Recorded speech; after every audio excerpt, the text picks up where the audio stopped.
Hi, Sir Bastilio. I am Mirasol Mahinay, one of your student in Information Management System.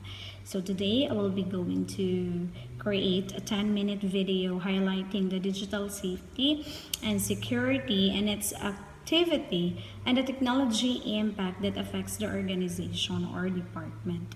So I will be continuing this video by answering the following questions. So first, what is the concept of intrusion triangle and how the information security and protection from unauthorized access, use, disclose, disruption, modification, and destruction.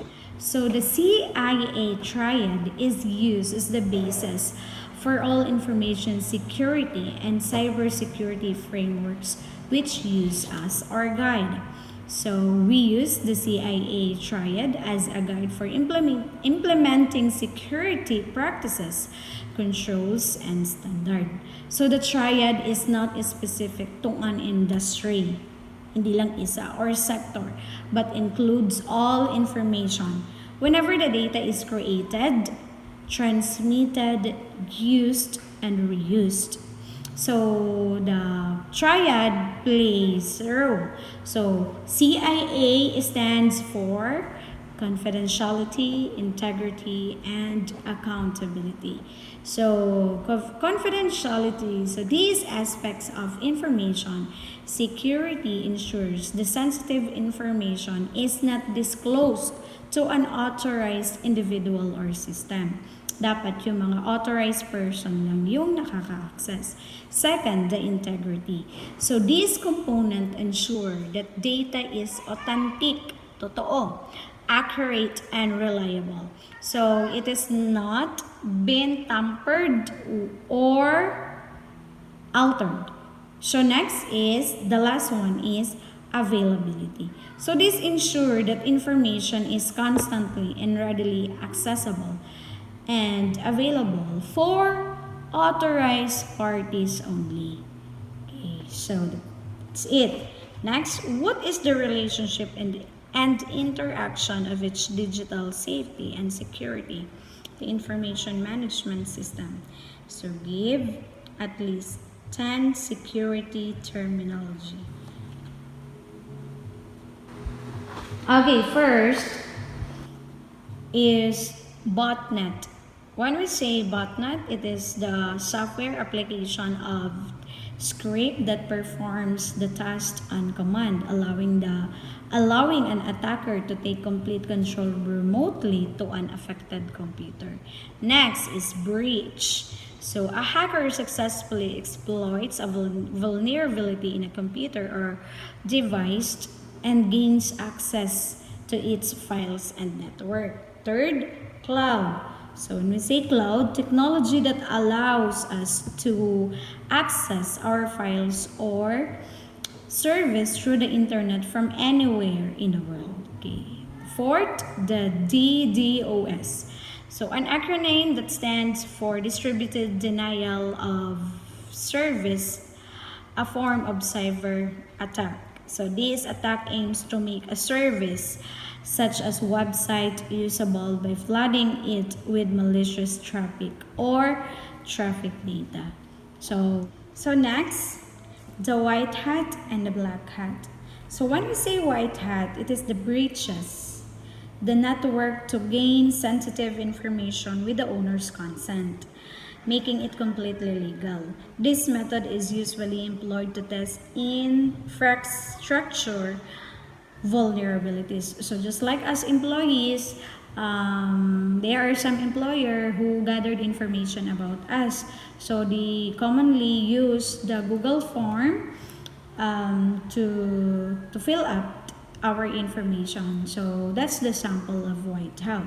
White hat. Next is the black hat.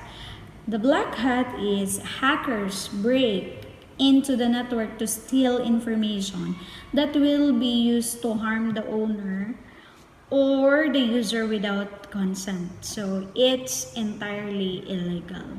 Okay, next, the spyware, the software, the rootkit, the ransomware, and the encryption. encryption. So these are some of the security terminologies. So the next question is, explain and enumerate the factors that disrupts the physical security and control. So these are the following factors. First, stolen devices. So unsecured devices that are stolen can potentially contain sensitive data that can be extracted by the cyber criminals. So next, proximity scanning. So improperly encrypted locked devices such as nurse station and imaging devices can be accessed with a small computing devices. So if close enough and potentially used to attack other devices on the same network. Next, the manual malware upload.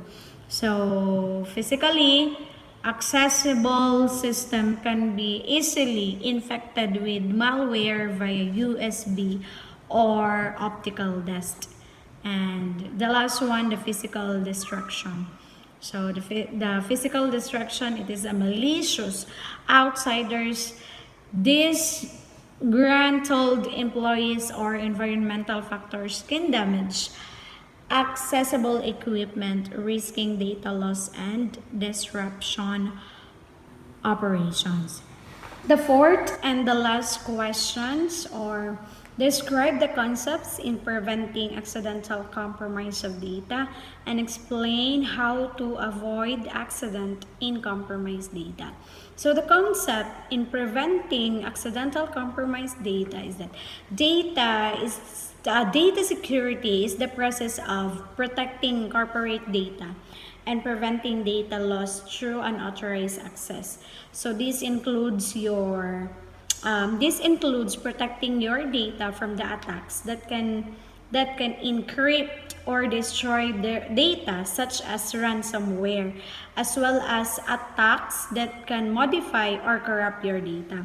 So data security also secure is available to anyone in the organization who has access to it. So some industry require a high level of data security to comply with data protection regulation. So for example, organization that process payment card information, mahalaga yun, must use a store payment card data securely. And healthcare organization, for example in the USA, must secure private health information in line with the HIPAA standard. So how we can avoid the accident in compromised data?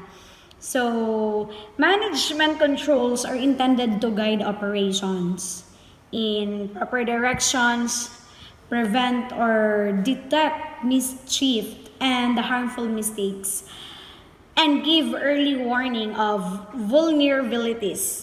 Organization in almost every line of endeavor have established controls based on the following principles.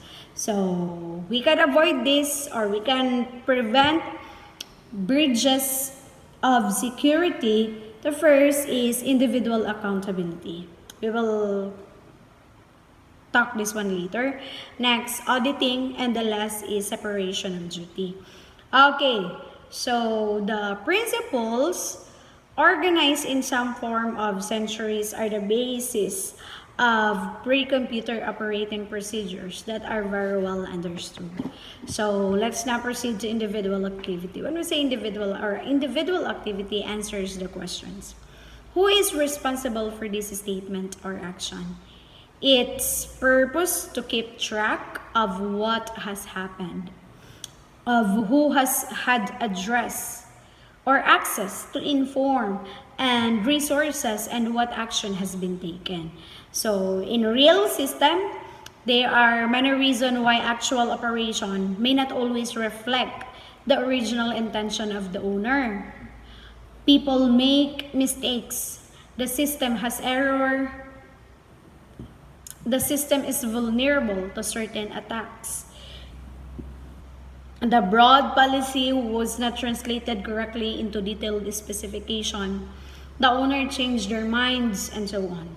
So when things go wrong, it is necessary to know what has happened and who is the cause. This information is the basic of assessing damage, recovering lost information, evaluating vulnerabilities, and initiating compensating action, such as legal prosecution outside the computer system. Okay, next, auditing service support, accountability, and therefore are valuable to management and to internal or external auditors.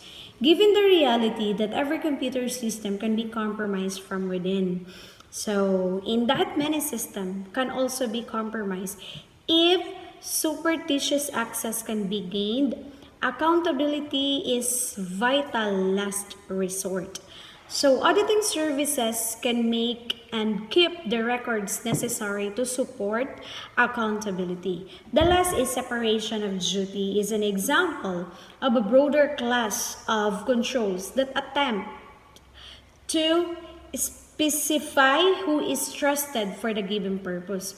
So this sort of control is generally known as user authorization. So authorization determines whether a particular user who has been authenticated as the source of request to do something. So it is also, or it is trusted for that operation. So authorization may also include controls on the time at which something be done only during working hours, or the computer terminal from which it can be requested only on by the manager's dashboard. So sila lang yung may access, sila lang yung may time when they can access that information. So nakaset kung kailan lang din siya ma-access. Okay, so I think that's it for my Revalida video. Thank you so much, sir. Thank you so much, Sir Reynold Bustillo. God bless you.